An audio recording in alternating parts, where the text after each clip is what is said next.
KCR 32 medical కాలేజీలు పెట్టి పొరపాటు చేశారేమో, 32 ఫేక్ యూట్యూబ్ ఛానల్స్ పెట్టి అసత్య ప్రచారాలను ఎదుర్కొని ఉంటే ఖచ్చితంగా గెలిచేవాళ్ళమంటూ కేటీఆర్ చేసిన ట్వీట్ రాజకీయ వర్గాల్లో హాట్ టాపిక్ అవుతోంది.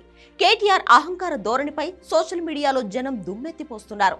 చింత చచ్చినా పులుపు చావలేదని, ప్రజా తీర్పు మీకు వ్యతిరేకంగా వచ్చినా, ఘోరంగా ఓడిపోయినా ఇంకా మీకు పొగరు తగ్గలేదా అని ప్రశ్నిస్తున్నారు. తెలంగాణ ఎన్నికలైపోయిన నెల రోజుల తర్వాత ఇప్పుడు కేటీఆర్ ఒక ట్వీట్ చేశారు.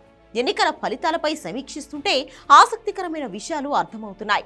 వాటిలో ఒకటేంటంటే, కేసీఆర్ 32 మెడికల్ కాలేజీలు పెట్టడం కన్నా 32 ఫేక్ యూట్యూబ్ ఛానల్స్ పెట్టుంటే వ్యతిరేక ప్రచారాన్ని అడ్డుకోగలిగి ఉండేవాళ్ళమంటూ రాసుకొచ్చారు కేటీఆర్.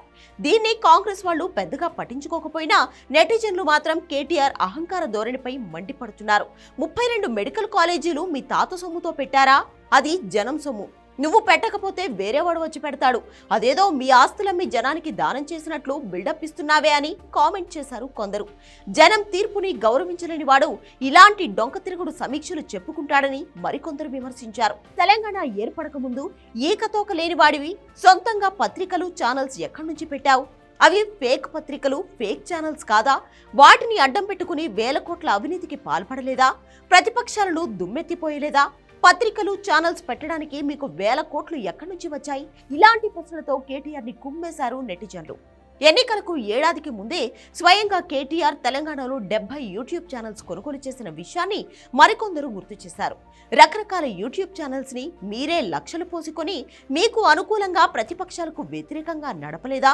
ఎన్నికల్లో సోషల్ మీడియాని మొత్తం మీరు కంట్రోల్ చేయలేదా? కోట్ల రూపాయలు కుమ్మరించి ప్రతిపక్ష నాయకులపై రకరకాల కథనాలు అల్లలేదా?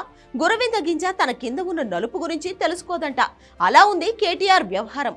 10 ఏళ్ల పాటు మీడియాని మెడపై కాలేసి తొక్కి స్వేచ్ఛ లేకుండా అణిచివేసి సోషల్ మీడియాలో రాసిన వారిపై రకరకాల కేసులు పెట్టి వేధించిన విషయాన్ని కేటీఆర్ మర్చిపోయినట్టున్నారు. కేటీఆర్ సారథ్యంలోని బీఆర్ఎస్ సోషల్ మీడియా వింగ్ పనిచేసింది. 70కి పైగా యూట్యూబ్ ఛానల్స్ స్వయంగా కేటీఆర్ కొన్నారు. ఇది మీడియాలో అందరికీ తెలుసు. ఆయన ప్రతి ఒక్కరికి కబుర్లు చెబుతున్నారు. ఓటమిని ఇప్పటికీ జీర్ణించుకోలేకపోతున్నా ఎకరం 100 కోట్ల రూపాయలకి కొనిపించి తెలంగాణలో ఆర్టిఫిషియల్ రియల్ ఎస్టేట్ భూమిని సృష్టించింది ఎవరు? సామాన్యుడికి అందుబాటులో లేకుండా రియల్ ఎస్టేట్ ధరలు అమాంతంగా ఆకాశాన్ని అంటుకునేటట్లు చేసి దాన్ని అభివృద్ధిగా చెప్పుకున్నదెవరు? ఇవన్నీ కేటీఆర్ మర్చిపోయారా అని జనం ప్రశ్నిస్తున్నారు. కేసీఆర్ సచివాలయానికి ఎందుకు రారు?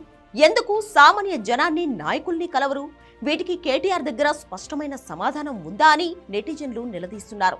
111 జీవో ఎత్తేస్తామంటూ ప్రకటనలు చేసి అక్కడ రియల్ ఎస్టేట్ వాళ్లు వేల ఎకరాలు కొనుక్కునేటట్టు చేసి పనిలో పనిగా మీరు భూములు సంపాదించలేదా అని కూడా జనం సోషల్ మీడియాలో నిలదీస్తున్నారు.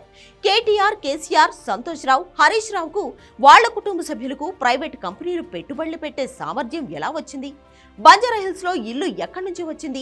కేటీఆర్ ఆదాయం అమాంతంగా ఎలా పెరిగింది? కేటీఆర్ భార్యకు ప్రైవేట్ కంపెనీలో షేర్లు ఎక్కడి నుంచి వచ్చాయి? నియోజకవర్గాల్లో ఎమ్మెల్యేలు చేసిన దారుణాలు జనం మర్చిపోయారా? ఆర్మూర్ లాంటి చోట జీవన్ రెడ్డి అరాచకాలు గుర్తులేవా? ఇవన్నీ మర్చిపోయి కేటీఆర్ సోషల్ మీడియాపై పడి ఎందుకు ఏడుస్తున్నారంట అంటూ నెటిజన్లు నిప్పులు చెరిగారు.